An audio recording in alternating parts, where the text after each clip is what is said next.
China sigue siendo a día de hoy el mayor exportador del mundo y Estados Unidos el mayor importador del mundo. Sí. Y entre estos dos actores imperiales, ¿no? Como de peli de la Guerra de las Galaxias, ha sucedido hace pocas semanas un pequeño drama, que es que el Pentágono ha detectado lo que parecía un globo espía chino en su espacio aéreo junto a la frontera canadiense. Pekín confirma que este dirigible procedía de China, pero que estaba haciendo investigaciones meteorológicas, pero de repente por este dato como que las relaciones se han tensionado muchísimo más entre estas potencias. Cuéntanos bien esto de los globos chinos que nos tiene un poco despistadas. Bueno, es que lo de los globos fue como, ¿pero qué está pasando? Como que hay un globo chino sobrevolando es que Estados Unidos. Es una cosa súper obsoleta. ¿Son globos cómo? O sea, un globo... Son globos de Bob Esponja, de esos metálicos. Un globo aerostático, no sé exactamente en qué consiste, pero sí es un globo que vuela a cierta altura y bueno, podría cuadrar con lo que dice China de que realmente es un globo de análisis, no sé si dijeron meteorológico o algo así, que se les había despistado y por razones de fuerza mayor pues había acabado en territorio estadounidense. ¿Qué pasa? Que también puede ser un globo espía con una serie de sondas y de mecanismos para espiar y pues captar a lo mejor ondas de radio, ondas de móvil, hacer unas fotillos por el territorio.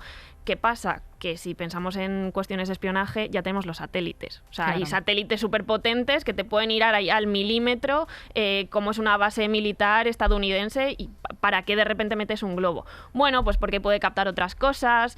Entonces se crea una situación completamente surrealista en el que las tensiones, que ya estaban bastante tensas, escalan. Y ahí están, pues con esto no es un globo espía, esto sí es un globo espía, luego te detecto otros dos y te los derribo, no te los derribo. Estados Unidos dice, China está violando mi espacio aéreo, China dice, esto no tiene nada que ver con nosotros, simplemente es un error y Estados Unidos lo está sacando de madre. Y claro, al final es una cuestión más dialéctica que realmente de espionaje, porque bueno, espionaje va a haber siempre, ellos van a sacar una información de una forma u otra, pero bueno, los globos te dan ese pie a decir, oye, estamos peleados, estamos compitiendo y nos preocupan estas relaciones.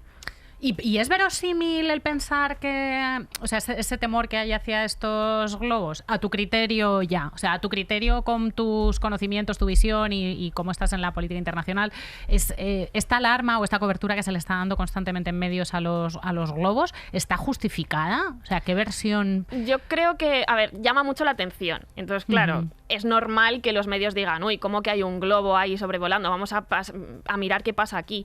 Pero yo creo que está un poco sobredimensionado. Creo que al final es un síntoma más de esas tensiones China-Estados Unidos, de esa escalada dialéctica, y bueno, ahora son los globos, pero pasado mañana será otra cosa. Es lo que decía, espionaje va a haber siempre. Y esto, claro, bueno, pues a lo mejor ganan un poco más de información de esta forma, pero nada que no puedan ganar con un satélite que ya tienen. Es muy interesante porque estás mencionando todo el rato pues estas escaladas dialécticas, sí, y bueno, todos estos términos que en materia de pues derecho internacional o de diplomacia, bueno, pues pueden tener un sentido, pero realmente la guerra industrial entre China y Estados Unidos, y cuando decimos Estados Unidos hay cierto coletazo que nos afecta a Europa, evidentemente. Comienza en 2018, cuando precisamente Donald Trump anuncia la intención de imponer aranceles de $50.000 millones a los productos chinos.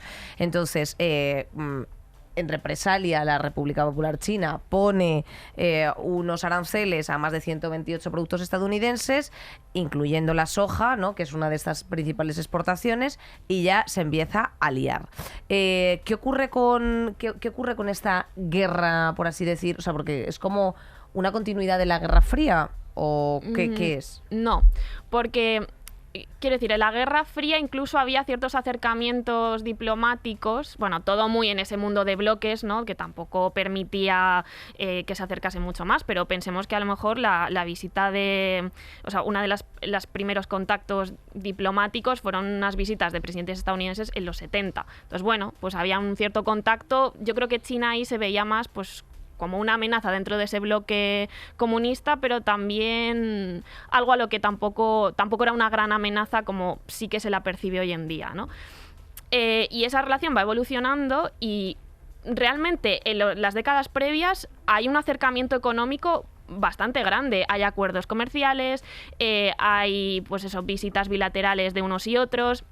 Hay esfuerzos para, por ejemplo, sacar adelante acuerdos para afrontar la crisis climática, y de repente llega Trump y dice no. ¡Anda! Vamos a hacer... faltaba. Claro, pero todo esto se alinea con un crecimiento de China muy importante y con ese desarrollo de esa política industrial, de esa política tecnológica. Entonces dicen, no. Y entonces Trump inaugura una política mucho más dura contra China, mucho más hostil, pues esto que decimos, esta guerra comercial de estos años, que termina justo a principios de 2020 con un acuerdo comercial, pero que luego salta el COVID y entonces pues nada, ahí tenemos a Trump diciendo barbaridades, y entonces las tensiones vuelven a escalar. Y la cosa es que esto no es algo solo de los republicanos o solo de Trump, que podría pasar, ¿no? De cambia de gobierno y se cambia la política, sino que Biden ha continuado todas estas políticas de Trump. ¡Anda! Y además las ha reforzado, o sea, ha mandado nuevas sanciones, nuevos bloqueos.